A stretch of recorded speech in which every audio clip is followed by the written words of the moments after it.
지난 시간에 야곱이 파란만장한 인생을 마감하는 이야기, 147년 나그네 같은 인생길을 마감하는 이야기를 봤습니다. 아버지의 시신을 붙들고 울며 장례를 치르는 실질적인 장자 역할을 했던 요셉의 이야기를 소개해 드렸습니다. 저는 이 야곱의 마지막 그 장례의 모습을 보면서 사실 야곱이 마음만 먹으면 이집트의 화려한 피라미드 같은 그런 곳에 묻힐 수 있었어요. 아들이 이집트의 총리 아닙니까? 그러니까 그 권세와 그 힘을 가지고 화려한 무덤을 만들 수 있었지만 그 피라미드 같은 화려한 무덤이 아닌 막벨라 굴, 가나안 땅에 할아버지와 아버지가 묻혀있는 초라한, 사실 그 막벨라 굴은 아주 초라한 동굴이거든요. 거기에 묻히기를 원했다는 거예요. 왜? 사람들에게 보여지는 화려함보다는 하나님의 약속이 있는 땅, 그게 야곱의 소원이었고 야곱의 진심이었어요. 우리가 있어야 할 곳은 세상 화려함이 아니라 하나님의 말씀이 있는 곳, 하나님의 시선이 머무는 곳, 하나님의 은혜가 있는 곳, 그것이 우리가 있어야 할 자리임을 이 야곱의 죽음을 통해 깨닫게 되시기를 축원합니다. 아버지가 죽자 요셉이 제일 먼저 한 일은 아버지의 시신을 40일 동안 미라로 만드는 작업을 합니다. 지난 시간에 잠깐 말씀드렸는데 당시에 이집트의 문화는 장례 문화가 굉장히 앞서 있었어요. 그래서 우리가 지금 알고 있는 이집트의 왕들을 피라미드에다가 미라로 만드는 게 다 이때부터 시작된 거거든요. 그래서 왕궁의 의사들을 동원해서 요셉이 아버지의 시신을 미라로 만듭니다. 40일 걸려요. 그러니까 요셉은 하나님의 사람이지만 이집트식의 아버지의 시신을 만든 이유는 이집트식의 그 장례를 치르겠다는 의도가 아니라 아버지의 시신을 가지고 가나안으로 이동을 해야 되는데 이 더운 나라에서 아버지의 시신이 썩지 않도록 하려면 아버지의 시신을 미라로 만들어야 된다. 그래서 잘 보관하고 이동하기 위해서 40일 동안 아버지의 시신을 미라로 만드는 작업을 합니다. 그리고 40일간 미라 작업이 끝나자 요셉이 자기는 상중에 있기 때문에 왕을 직접 못 만납니다.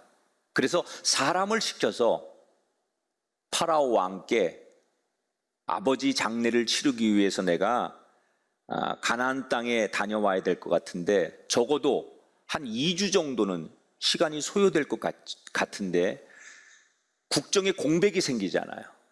그래서 왕에게 허락을 받습니다. 이때 왕이 기꺼이 아버지를 고향에 묻고 돌아오도록 배려를 하지요.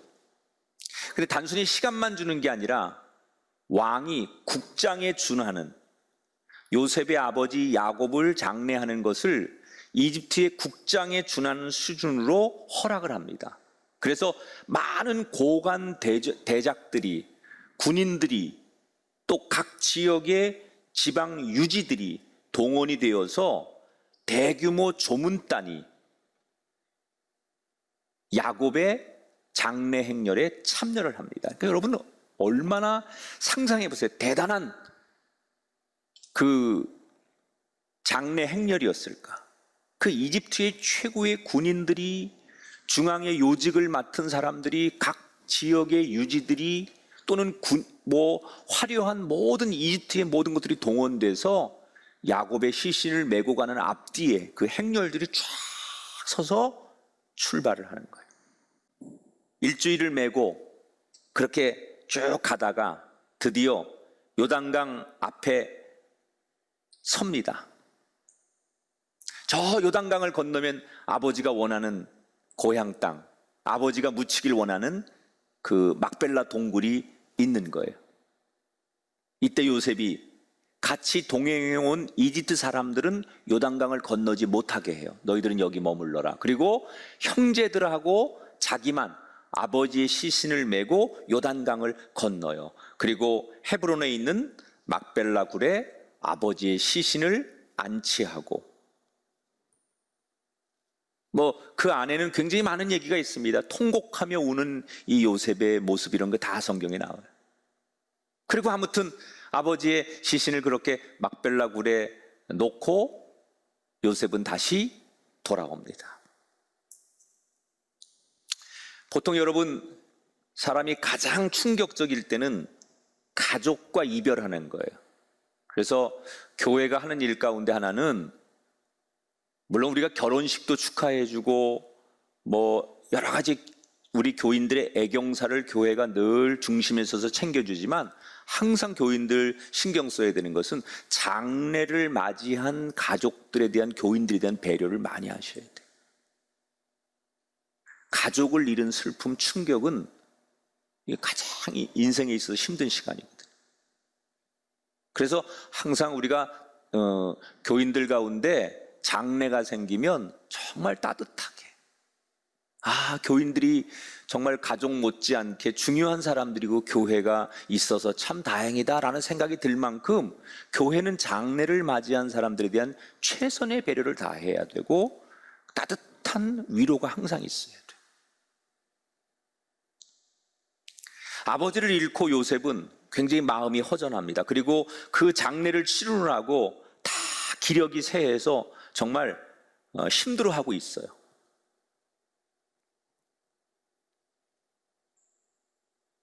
그런데 그렇게 장례를 치르고 어찌 보면 힘들어하고 있는 요셉에게 그를 더 힘들게 하는 사건 하나가 벌어집니다. 어느 날 편지 한 통이 날라와요. 근데 그 편지의 내용이 뭐냐? 자기 형들이 보낸 편지예요. 형들이 직접 말하는 게 아니라 편지를 써서 요셉에게 보내요. 근데 편지의 내용을 읽어드릴게요. 창세기 50장 17절에 이런 내용입니다. 요셉의 형제들이 말을 전하여 이르되 당신의 아버지가 돌아가시기 전에 명령하여 이르시기를 내 형들의 허물과 죄를 용서하라 하셨나니 우리 죄를 이제 용서하소서. 아버지를 잃은 슬픔으로 힘들어하고 있는 요셉에게 형제들이 편지를 보냈는데 내용이 그런 거예요. 아버지가 살아생전에 우리를 용서하라고 하시지 않았냐. 그러니 아버지 말씀대로 우리를 용서해 달라. 이게 무슨 얘기냐? 형제들이 요셉과 함께 아버지 야곱을 고센 땅에 묻고 돌아오는 내내 자기들끼리 수군거린 얘기가 있었어요. 뭘 수군거렸냐면, 아버지가 살아계셨을 때는 요셉이 지난날 자신들이 요셉에게 한 일을 아버지가 살아있으니까 용서하는 척 했을 거야. 근데 이제 아버지가 돌아가시고 나면 자기한테 했던 못된 짓에 대한 그 대가를 치르게 할지도 몰라. 이런 불안감이 형제들에게 생긴 거예요. 그러니까 지금 둘 다 고민을 하는 거예요. 요셉은 아버지를 잃고 인간적으로 고민을 하고 있는데, 다른 형제들은 뭘 고민해요? 요셉이 혹시 자기들에게 복수할까를 고민하고 있는 거예요. 그 옛날 저 도단에서 17살 때 우리가 그를 못되게 하고 죽이려고 하고 이집트의 종으로 팔았을 때 그때를 어떻게 잊겠어? 우리가 그런 잘못을 했는데 그걸 어떻게 말 한마디로 용서할 수 있겠어? 아버지가 살아계실 때는 아버지 때문에 용서하는 척 했겠지만, 아버지 돌아가시고 나면 그때의 죄를 물을 거야. 이런 두려움이 형제들에게 있었던 거예요. 그래서 미리 장례를 치르자마자 형제들이 용서를 구하는 편지를 요셉에게 보낸 거예요. 자, 여러분, 이 편지를 받은 요셉의 마음이 어땠을까요? 우리는 지금 창세기에서 쭉 본 것처럼 요셉은 진심이었거든요. 이미 지나간 과거는 과거고 그 아픔은 아픔이지, 나에게 굉장히 고통스럽고 괴로운 시간이었지만 그것 때문에 하나님이 나를 이 이집트의 총리로 만드신 거고, 그래서 우리 가족과 민족을 구원하는 일을 하나님이 하시는 일이니 나는 내가 고생한 것으로 족하다. 지나간 과거는 과거일 뿐이다. 진심으로 그는 다 형들을 용서했어요. 그러니까 나는 완전히 화해했다고 생각하는 거예요. 그런데 상대인 형들은 아니었다는 거예요. 그러니까 참 요셉은 정말 마음이 힘들었을 거예요. 나는 형들을 진심으로 대하는데 여전히 거리감을 두고 자기를 대하는 형들을 보면서 맥이 빠지죠. 나는 진심을 지난 17년 동안 보여줬지만 믿지 않았던 형들에 대한 실망감, 배신감. 요셉은 참 많이 외로웠던 것 같아요. 많이 외로웠을 거예요. 늘 혼자예요. 그래서 그 편지를 받고 오늘 성경에 보면 요셉이 편지를 전하러 온 사람들을 그냥 돌려보낸 다음에 한참을 울어요. 그게 리더의 외로움이라는 거예요. 남들이 볼 때는 총리요, 화려한 사람이요, 성공한 사람이요, 인기와 부와 명예 모든 걸 다 가졌지만 철저히 개인으로 돌아가면 외롭고 고독한 사람. 이게 리더의 실존이거든요. 많은 게 눈에 보이는 것이 있는 것 같지만 돌아서면 아무것도 없는 거예요. 그래서 한참을 웁니다. 편지를 보냈는데 자기들이 원하는 답을 받지 못한 형들은 불안한 거예요. 그래서 직접 요셉을 찾아갑니다. 그리고는 납작 엎드리죠. 동생님, 아니 총리님, 저희를 종으로 삼아도 좋으니 제발 살려만 주십시오. 이 요셉의 의도와는 다른 이상한 방향으로 형제들과의 관계가 꼬이기 시작하는 거예요. 그러면서 형들이 막 우는 거예요. 벌벌 떨면서 제발 우리를 종으로 삼아도 좋으니 우리의 죄를 용서해 주십시오. 그리고 동생 앞에 엎드려서 눈물로 호소를 합니다. 그 형들을 바라보면서 요셉은 많은 생각이 들었을 거예요. 자기를 진정한 가족으로 보지 않는 형들,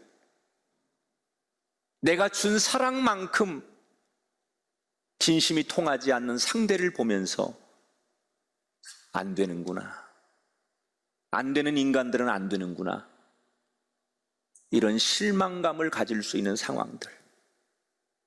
그런데 이때 요셉이 형들에게 놀라운 모습을 보여주죠. 19절 20절에 보니까 두려워하지 마소서. 당신들은 나를 해하려 하였으나 하나님은 그것을 선으로 바꾸사 오늘과 같이 많은 백성의 생명을 구원하게 하시려 하셨나니. 자, 여기서 저는 하나님이 당신들이 나에게 악행을 저질렀지만 그것을 선으로 바꾸셨습니다. 여러분, 이 세상에 악을 선으로 바꿀 수 있는 일을 하는 분은 하나님밖에 없어요. 인간은 악행을 저지르고, 인간은 죄를 저지르고, 인간은 사람을 죽이고, 인간은 사람을 모략합니다. 그러나 그것을 선으로 바꿀 수 있는 건 대통령도 못합니다. 법조인도 못합니다. 악을 선으로 바꿀 수 있는 분은 오직 하나님 한 분밖에 없어요. 어느 누가 내 인생과 우리 가정과 우리 삶의 악한 일을 선으로 바꿔줄 수 있습니까? 누가 그 일을 할 수 있어요? 이 세상 역사에 악을 선으로 바꾼 존재는 아무도 없습니다. 그 일을 하실 수 있는 분은 오직 한 분, 하나님밖에 없어요.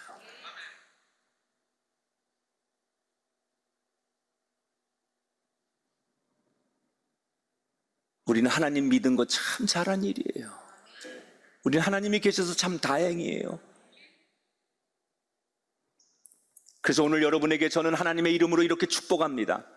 여러분에게 일어나고 있는 모든 불행이, 여러분에게 일어나고 있는 모든 악함이, 여러분에게 일어나고 있는 모든 어려움들이 하나님의 은혜로 그 악하고 불행하고 염려스러운 상황이 선으로, 축복으로, 평화로 바꾸어지게 되길 하나님의 이름으로 축원합니다. 하나님만이 하실 수 있어요. 하나님은 여러분의 가정과 여러분의 인생을 악에서 선으로 바꾸실 수 있는 분이기 때문에 하나님의 은혜가 임하면 이 추수감사 저를 기념해서 여러분의 인생이 악이 선으로 바뀌는 은혜가 있을지어다. 자, 요셉은 눈물로 형들을 다시 한번 품어주잖아요. 그래서 이제 요셉의 보호 아래 그 야곱의 아들들, 다른 형제들은 고센 땅에서 더욱더 번성합니다. 그리고 이제 성경이 오늘 창세기 막바지로 가는 거예요. 세월이 흐르고 세월이 계속 흘러가면서 요셉의 형제들이 하나 둘씩 세상을 떠나기 시작해요. 그리고 요셉도 관직에서 은퇴를 하고 110살이 됩니다. 전에 제가 말씀드렸듯이 이집트에서는 가장 인간이 장수하는 최고점을 110살로 보는 거예요. 그러니까 요셉이 이집트 사람들이 볼 때는 가장 육적으로도 가장 자기들이 이상적으로 생각하는 나이까지 오는 거예요. 요셉은 모든 이집트 사람들에게 존경의 대상이었어요. 이미 과거에 총리가 되어서 7년의 풍년과 흉년을 거쳐서 나라를 완전히 세우고 도탄에 빠진 백성들을 수습하고 그리고 정말 기가 막힌 정책으로 가장 부흥하는 이집트의 문화와 문명을 만들어 놓았기 때문에 이집트 모든 국민들은 110살이 된 이 요셉을 관직에서 물러났지만 가장 존경하고 있었어요. 그러나 여러분, 한 가지 기억해야 될 것은 아무리 세상 사람들이 존경하고 위대하다고 칭송한다 할지라도 세월은 이길 수 없는 거예요. 요셉이 그렇게 존경받고 대단한 사람이지만 그도 인간의 한계를 극복할 수 없어요. 늘 청년일 것 같았던 요셉도 세월의 무게를 이기지 못하고 중병에 걸리게 돼요.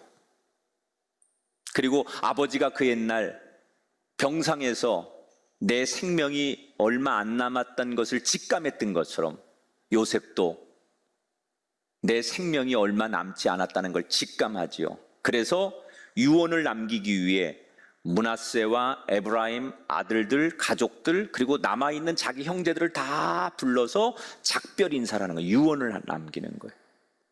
근데 이 장면에서 눈을 감기 직전에 요셉의 마음을 무겁게 하는 형제들의 고백이 나와요. 몇 사람의 형들은 죽고 아직 몇 사람의 형들은 살아있어요. 그런데 이 살아있는 형들이 요셉에게, 죽어가는 요셉에게 이렇게 말합니다. 동생아, 가나안 땅에서 굶어 죽을 수밖에 없었던 우리들을 여기까지 와서 편안하게 살게 해준 거 다 네 덕분인데, 네 덕분에 잘 살았는데 네가 떠나면 우린 이 낯선 이방 땅에서 어떻게 사냐? 너 없으면 우리가 이 남의 나라에서 어떻게 사냐? 제발 떠나지 말아라. 그러니까 이 말은 요셉에 대한 고마움보다는 요셉이 없는 이 땅에서 자신들의 존재가 어떻게 될까에 대한 미래에 대한 고민과 걱정이 되는 거예요. 혹시 요셉이 죽고 나면 이 이방 땅에서 자기들이 쫓겨나는 건 아닐까, 이런 걱정이 되는 거예요. 이때 요셉이 그렇게 울고 있는 형들에게, 가족들에게 뭐라고 얘기를 하느냐? 그 형제들이 기대한 건 그런 거 아니겠어요? 형님들 걱정하지 마십시오. 내가 며칠 전에 왕을 찾아가가지고 왕에게 각서 하나를 받았습니다. 내가 죽어도 절대로 내 후손들을 이 땅에서 쫓아내지 않겠다고 각서 하나 받았습니다. 자, 이 각서 가지고 계시면 됩니다. 그리고 뭘 하나 탁 내미는 걸 원했을 거 아니에요.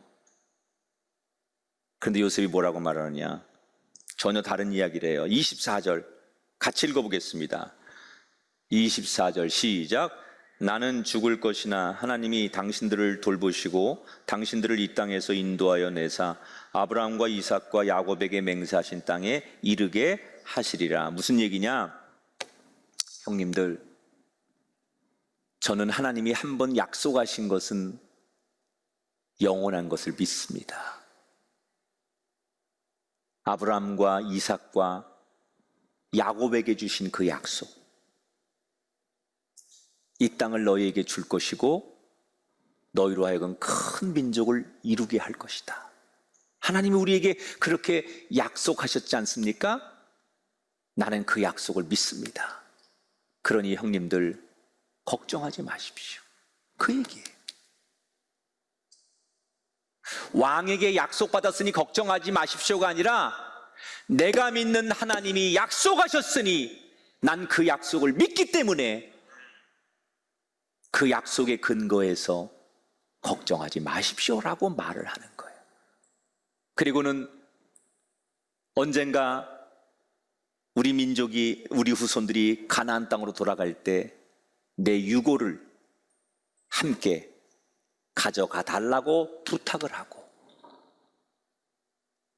110살에 요셉이 세상을 떠나는 거예요. 여러분, 요셉이 말한 대로 요셉이 죽은 다음에도 그 이집트 땅의 요셉의 후손들은 아무 일이 일어나지 않아요.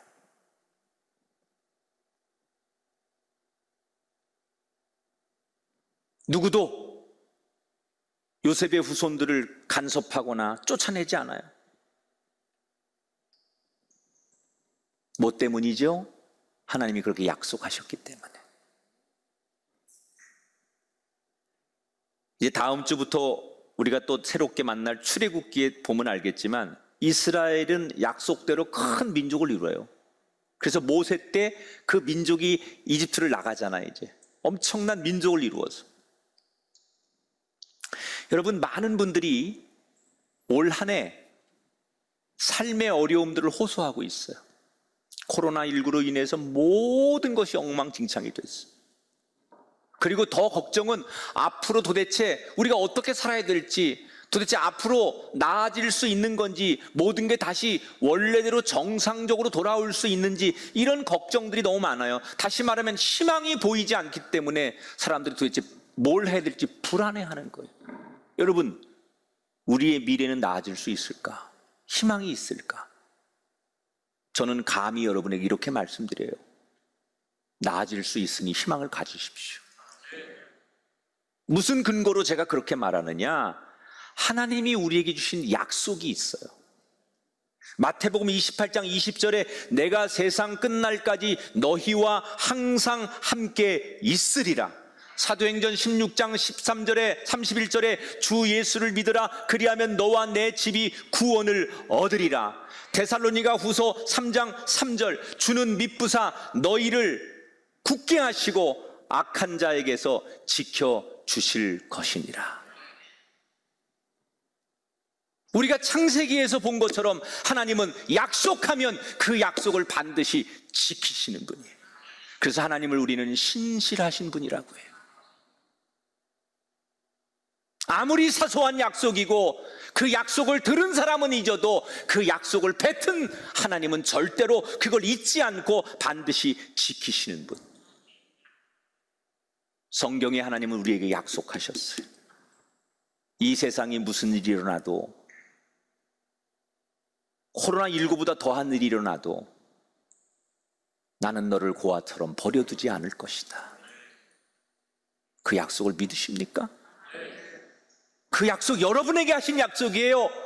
여러분 자녀들에게 하신 약속이에요. 울고 있는 여러분에게 하신 약속이에요. 그 약속을 믿는다면 우리는 감히 세상 사람들이 희망을 얘기하지 못할 때 나는 희망이 있어요 라고 얘기할 수 있는 거예요. 그러니 여러분, 오늘 이 어려운 현실을 바라보며 푸념하고 걱정하지 마십시오. 돈과 인맥에 의지해서 미래의 대책을 세우려고 하지 마십시오. 하나님께서 우리에게 주신 약속을 기대하고 신뢰하면 새로운 희망을 꿈꿔도 됩니다. 오늘 그런 추수감사 주일이 되시기를 주님의 이름으로 축원합니다.